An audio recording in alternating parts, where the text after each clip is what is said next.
अंतर्राष्ट्रीय योग दिवस है। इसकी आज सबको बहुत बहुत शुभकामनाएं।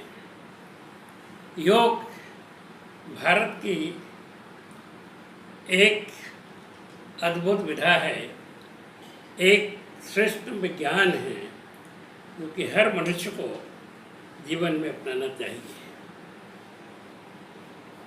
आज अंतर्राष्ट्रीय योग दिवस पर बोलते हुए हमारे माननीय प्रधानमंत्री श्री नरेंद्र मोदी जी ने भी गीता से ही 3 श्लोक का उदाहरण दिया है।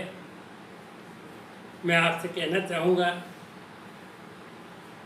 कि गीता तो महायोग शास्त्र है। आपने देखा होगा, जो स्वाध्याय करते रहते होंगे, पढ़ा होगा कि अंत में अपन कहते हैं गीता शास्त्र के बारे में, हर अध्याय कहते हैं ओम तत्सदिति श्रीमद्भगवद्गीता सोपनिषद ब्रह्मविद्यायाम योग शास्त्रे। ब्रह्म विद्यायाम ब्रह्म विद्या है, ये योग शास्त्र, योग का शास्त्र है। तो उस योग शास्त्र जहाँ हमारे पास है, उससे ही योग का जन्म हुआ है।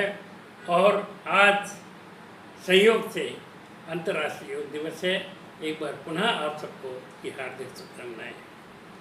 हमारे प्रधानमंत्री जी ने 3 श्लोक का उदाहरण दिया है गीता से आज इस योग दिवस पर, वो बहुत महत्वपूर्ण है। मैं भी अपने पूर्व प्रवचनों में इनका उदाहरण दे चुका हूँ और एक बार पुनः मैं आपके सामने उनको दोहरा रहा हूँ। समत्वम योग उच्यते। समता में स्थित होकर के कर्म करना ही सबसे बड़ा योग है। परिस्थितियाँ कैसी हों, लेकिन कर्म करते समय हमें समत्व भाव से स्थित रहना चाहिए। समत्वम योग उच्यते। दूसरा उदाहरण है योगः कर्मसु कौशलम। कर्म को कुशलता से करना, उसमें दक्षता प्राप्त करना, पूरा तल्लीन होना, वही योग है। योगः कर्मसु कौशलम। इसके बाद एक जिस श्लोक पर, 6वें अध्याय के श्लोक पर मैंने अपनी बात पूर्व प्रवचन में विराम दिया। तीसरा जो श्लोक का उदाहरण दिया था माननीय प्रधानमंत्री जी ने, वो 6वें अध्याय का है। और इसी श्लोक की व्याख्या के साथ मैंने पूर्व वाला प्रवचन पर विराम दिया था। मैं चूँकि योग दिवस है, प्रधानमंत्री जी ने उसको उदाहरण दिया, तो मैं एक बार फिर उसको दोहराना चाहूँगा। युक्ताहार विहारस्य युक्त चेष्टस्य कर्मसु। युक्ताहार विहारस्य युक्त चेष्टस्य कर्मसु युक्त सपनावबोधस्य योगो भवति दुःखः।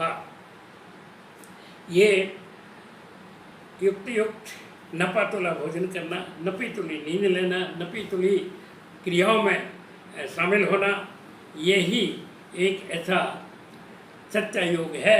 और इस योग से ही हमारा जीवन सुधरता है और कर्म भी बहुत अच्छी तरह से संपन्न होते हैं। अब आगे चलते हैं। फिर भगवान आगे कहते हैं, ये 30वां श्लोक है 6ठे अध्याय का। यो माम पश्यति सर्वत्र सर्वं च मयि पश्यति। यो माम पश्यति सर्वत्र सर्वं च मयि पश्यति।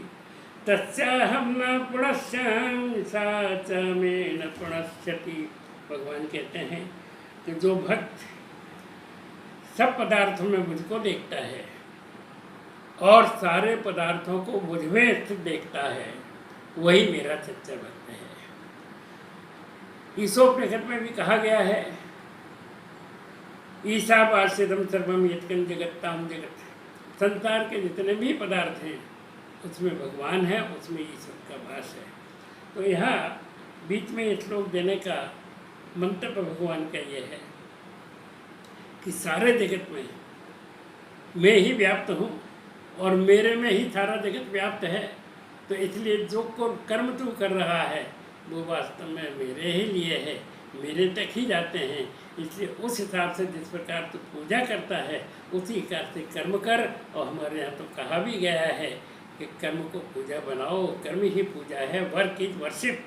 तो इसलिए ये भगवान ने बताया कि दुनिया के समस्त पदार्थों में मेरी उपस्थिति है और वो सारे पदार्थ मेरे अंदर उपस्थित हैं, तो मेरे और दुनिया के अंदर ऐसा तादाद में है, तो भक्त और भगवान के अंदर भी ऐसा ही तादाद उपस्थित हो जाता है।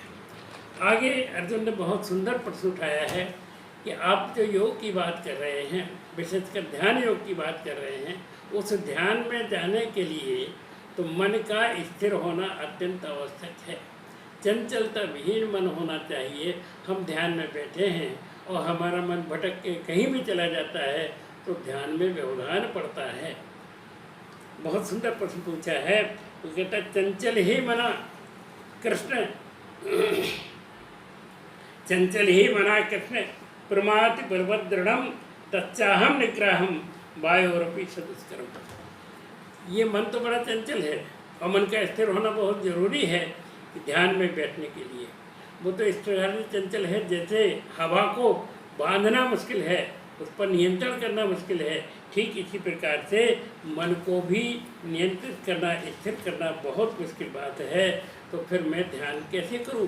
व्यक्ति ध्यान में कैसे बैठ पाएगी? मन स्थिर नहीं होगा। तो पहली बार संभवतः गीता में भगवान कृष्ण अर्जुन की इस जिज्ञासा से, इस प्रश्न से सहमत हुए हैं। भगवान कृष्ण भी कह रहे हैं अर्जुन तुम बात बिल्कुल ठीक कह रहे हो, मैं भी इस बात से सहमत हूँ। और वो मन की चंचलता के बारे में भगवान कृष्ण अर्जुन से सहमत होते हुए कहते हैं अर्जुन बात तो सही कह रहे हो। और भगवान कहते हैं 35वें श्लोक में असंशयम महाबाहो असंशयम महाबाहो मनो दुर्निग्रहं चलम अभ्यासेन तु कौन्ते वैराग्येण च गृह्यते अभ्यासेन तु कौन्ते वैराग्येण च गृह्यते। भगवान कहते हैं कि निश्चित रूप से इसको कोई संशय नहीं है कि ये मन को स्थिर करना, मन को वश में करना बहुत मुश्किल है, लेकिन उसके रास्ते हैं। अभ्यासेन तु कौन्ते वैराग्येण च गृह्यते, उसको स्थिर किया जा सकता है, पकड़ा जा सकता है, चंचलता विहीन बनाया जा सकता है। एक तो अभ्यास से और दूसरा वैराग्य से। ये अभ्यास क्या है? भगवान कहते हैं तू ध्यान में बैठा है, किसी कर्म में बैठो, तुम्हारा मन कहीं चला गया, किसी चिंतन में चला गया, कहीं दूर चला गया, उलट गया है, उसको वापस पकड़ के लाओ और उसको उसी ध्यान में लगाओ और या उसी कर्म में लगाओ। जितनी बार तुम्हारा मन वहाँ से भागता है, जाता है, पलायन करता है, उसको लाओ और फिर से उसको कर्म में लगाओ, फिर से उसको ध्यान में लगाओ। धीरे धीरे इससे तुम्हारा मन वहाँ बैठने लगेगा, उस काम में लग जाएगा, स्थिर हो जाएगा। तो ये तो अभ्यास है। फिर कहते वैराग्य नहीं। वैराग्य क्या है? वैराग्य ये है, भगवान कहते हैं जब तुम बैठे हुए हो ध्यान में तो संसार की बातों का चिंतन छोड़ दो। संसार है ही नहीं, तुम्हारे आसपास के परिवेश को पूरी तरह भूल जाओ, विस्मृत कर दो उसको, और तब उस समय तुम देखोगे कि तुम्हारा मन वहीं बैठा रहेगा, कहीं जाएगा नहीं। देखिए, जब रचनाकार अपनी कोई रचना को आकार दे रहा होता है तो वह ऐसा तल्लीन हो जाता है कि वह आसपास के परिवेश को, उसको कुछ फिक्र ही नहीं रहती, उसको भान नहीं रहता और रचना में खो जाता है पूरी तरह से। इसी प्रकार जब कोई कलाकार अपनी कलाकृति को आकार दे रहा हो, कोई संगीतज्ञ अपना रियाज कर रहा हो, तो उसका मन वहीं बैठ जाएगा, कहीं जाएगा नहीं। कई ऐसे उदाहरण मेरे जीवन में भी आए, आपके जीवन में भी आए होंगे कि हम भूल ही जाते हैं कि हमारा आसपास क्या गतिविधि चल रही है और मन ऐसा लग जाता है। तो बहुत सुंदर बात बताई है कि एक तो अभ्यास और एक वैराग्य से इस मन को, चंचल मन को बच में कर सकते हो। आगे भगवान ने कहा ठीक है, हमने ध्यान किया और ध्यान करते करते हम बहुत उच्चतम सोपान तक पहुंच रहे हैं, यहाँ तक कि आप तक ही पहुंच रहे हैं, लेकिन किसी कारण से हम वहाँ तक नहीं पहुँच पाए और फिर से हम फिसल गए और संसार में हमारा मन चला गया और फिर संसार में आ गया व्यक्ति, वो सन्यासी हो, योगी हो, वो फिर से संसारिक में फंस गया और भक्ति का मार्ग छूट गया उससे। भगवान कहते हैं कि इसमें चिंता की बात नहीं है, वो तेरी साधना बेकार नहीं जाएगी, भगवान बहुत स्पष्ट बात करते हैं, पार्थ नैवेह नामोत्र विनाशित विद्यते नहीं कल्याण कृत कश्चित दुर्गतम तात गच्छति। यह है,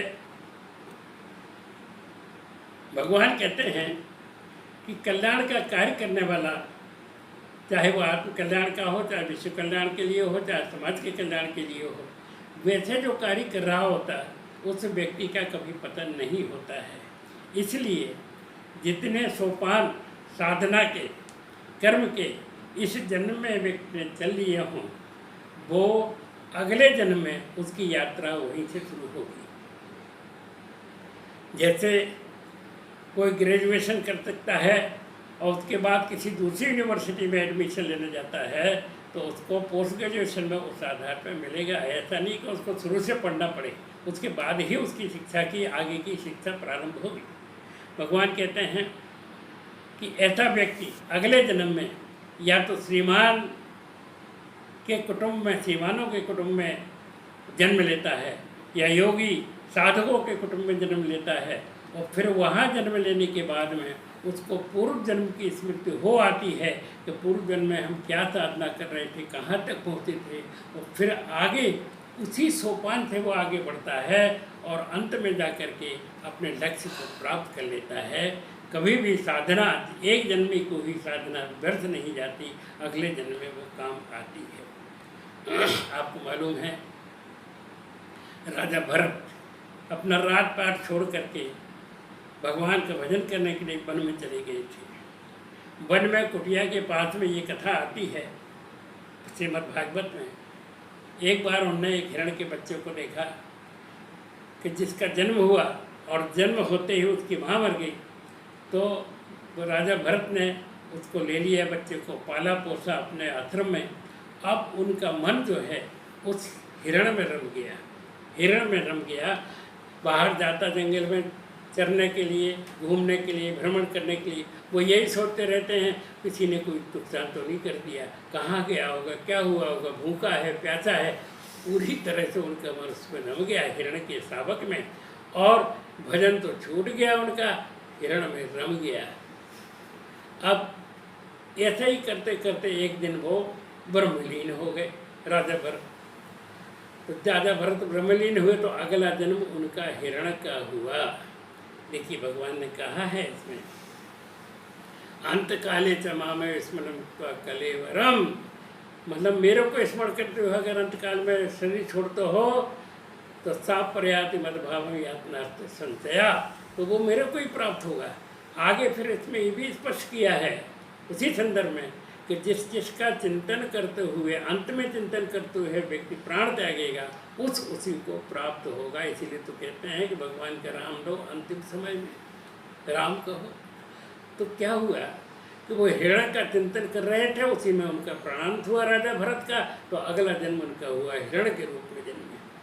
अब हिरण के रूप में तो जन्मे, लेकिन उनकी साधना के बल पर उनको ये याद रहा कि हम जब भारत के राजा के रूप में थे तो हम हिरण का चिंतन करते हुए हमने शरीर त्यागा था। इसलिए अब थोड़ी संभल के चलना, यही योनि मिली है, इसको पूरा कर लें अपन। पर ये ध्यान रखें कि वो साधना हमारी से विचलित न हो जाऊँ। वो याद रहा, धीरे धीरे अगला हिरण का जन्म पूरा हुआ, फिर जन्म तीसरा जन्म उनका हुआ। उसमें जो जन्म हुआ तो वो जड़ भरत के रूप में जन्मे। जड़ भरत के रूप में जन्म करके उन्होंने रहा, राजा रघुगण को तत्वज्ञान का उपदेश भी दिया। और जड़ भरत के रूप में लंबी कथा आती है भागवत में, वो इस बात का पूरा ध्यान रखते थे कि कहीं फिर से विचलित न हो जाए, इधर उधर मन न चला जाए और भगवान की भक्ति में ही मन लगा रहे। तो मेरा कहने का तात्पर्य यह है कि जिसका हम चिंतन करते हैं वही अंत में रहेगा, यदि तो हमें वही उस दिन की योनि मिलेगी। पर एक बात है, जैसे भगवान ने कहा है कि कल्याण पथ पर चलने वाले व्यक्ति का वो यात्रा बेकार नहीं जाती है, अगले जन्म में वहीं से यात्रा शुरू होती है।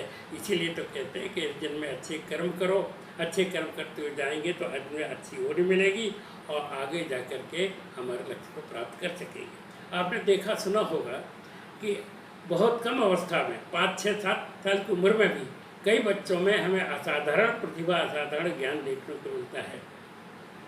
छः साल की उम्र से कोई भागवत पर प्रवचन करने लगता है, कोई गीता पे महाभारत पे प्रवचन करने लगता है, अच्छा संगीत के रूप में कोई प्रसिद्ध हो जाता है, कोई जो है गणित में विज्ञान में प्रतिभा दिखाने लगता है। तो 6 वर्ष की आयु में उसके पास ज्ञान आया कहाँ से? अभी तो उसने पाठशाला जाना ही शुरू नहीं किया। तो ये पूर्व जन्म का संचित ज्ञान है जो उससे प्रकट हो रहा है। तो गीता हमको समग्र ज्ञान देती है और हमें आभास कराती है कि हमारे जीव की यात्रा इस जन्म की मृत्यु के साथ समाप्त नहीं हो जाएगी, मोक्ष पर्यंत चलती रहेगी। यदि ऐसा नहीं होता तो फिर तो चारवाकों का वर्चस्व हो जाता है इस दुनिया में। तत्वज्ञानी सांख्य योग, कर्मयोग और ध्यान योग की जो बात कही थी, तो सबसे अंत में ऐसा भी मालूम पड़ रहा है कि अर्जुन को विचलित सा हो रहा है। देखिए 6ठे अध्याय में कर्मयोग की बात समाप्त होने जा रही है और भक्ति योग शुरू होगा 7वें से। मालूम पड़ा कि अर्जुन को विचलित सा हो रहा है कि 3 मार्ग हो गए, सांख्य योग का, कर्मयोग का, ध्यान योग का, किस रास्ते से जाएं। तो भगवान ने कहा कि देख, तेरे को विचलित होने की जरूरत थी, तो मेरे से जुड़ जा। मेरे से जुड़ जा मतलब मेरा भक्त हो जा। विभक्ति का मतलब होता अलग अलग होना और भक्त का मतलब होता जुड़ना। मेरे से जुड़ जा और तू मेरे से जुड़ जाएगा, तेरे को सारी समस्याएं तेरी दूर हो जाएंगी, तेरे को शांति भी मिलेगी और तू अपने ज्ञान पथ पर, अपने लक्ष्य पर चल सकेगा। भगवान ने इसमें रामचरितमानस में आता है कि भक्ति सबसे सरल मार्ग है और सबसे सुगम है। भक्ति स्वतंत्र सकल सुख खानी, भक्ति स्वतंत्र सकल सुख खानी। स्वतंत्र रूप से भक्ति किसी भी रूप में आप कर सकते हैं और सभी सुखों की खान है भक्ति। पर एक शर्त भी लगा दी उसमें कि बिनु सत्संग न पावहि प्राणी, भक्ति बिना सत्संग के प्राप्त नहीं होती। इसीलिए हम गुरु की आवश्यकता होती है, सत्संग की आवश्यकता होती, धर्म ग्रंथों की आवश्यकता होती है। जब हम पूरी तरह से भगवान के भक्त हो जाते हैं, जुड़ जाते हैं, तो हमारी चिंताएं समाप्त हो जाती हैं। पूरी चिंता हमारी भगवान करता है, वही पग पग पर हमारी रक्षा करता है और पग पग कर हमको सावधान और सचेत करता है। पर तो भक्त कहता है, जब यही कहेंगे तुम्हें ही छाड़ गति दूसर नहीं, आपको छोड़ करके मेरा कोई सहारा ही नहीं है। जब एक लोक में सामान्य व्यक्ति अगर किसी संपन्न व्यक्ति का, किसी राजपथ पर बैठे हुए व्यक्ति का सहारा पकड़ लेता है तो उससे कहता है आपके अलावा कोई नहीं है, तो फिर वो किसी भी प्रकार हो उसकी रक्षा करता है, उसको संबल देता है, उसको आश्रय प्रदान करता है। तो ये तो भगवान कह रहे हैं। तो ये 6वां अध्याय जो आत्म संयम योग है, ये आत्म उद्धार योग है। भगवान कहते हैं कि तेरा उद्धार कर्म योग से ही होगा और कर्म योग में जुट जा और सब कुछ छोड़ करके मेरा हो जा। तो जब मेरा हो जाएगा तो मेरे अनुसार मैं उसको चलाऊंगा, तो मेरे अनुसार चलेगा तो निश्चित रूप से कर्मयोग के पथ पर के आकर के अपना भी कल्याण करेगा, लक्ष्य को भी प्राप्त करेगा और उससे समाज का कल्याण होगा, विश्व का कल्याण होगा। मैं आपको एक बात निवेदन कर दूं कि आज जो विश्व की स्थिति है, विशेषकर हमारी सीमा पर जो हमारे साथ धोखा हुआ है और हमारी संप्रभुता को दुश्मन चुनौती दे रहा है, उसमें हम निश्चित रूप से सफल होंगे। भारत विजयी होगा, भारत की संप्रभुता सुरक्षित रहेगी। और आज इस दिवस पर जो कि योग दिवस है, अंतर्राष्ट्रीय योग दिवस है, मैं आप सबको शुभकामनाएं देता हूँ कि आप भी गीता से जुड़िए और अधिक न हो सके तो कम से कम 5 श्लोक रोज़ का अध्याय करेंगे और उनको संस्कृत में पढ़ने के बाद में का हिंदी अनुवाद पढ़ेंगे तो आपको बहुत रुचि जागृत होगी गीता के प्रति और गीता माता हमारे जीवन का कल्याण करेंगी, विश्व का कल्याण करेंगी। इन्हीं शब्दों के साथ आपसे विदा लेता हूँ। बहुत बहुत धन्यवाद।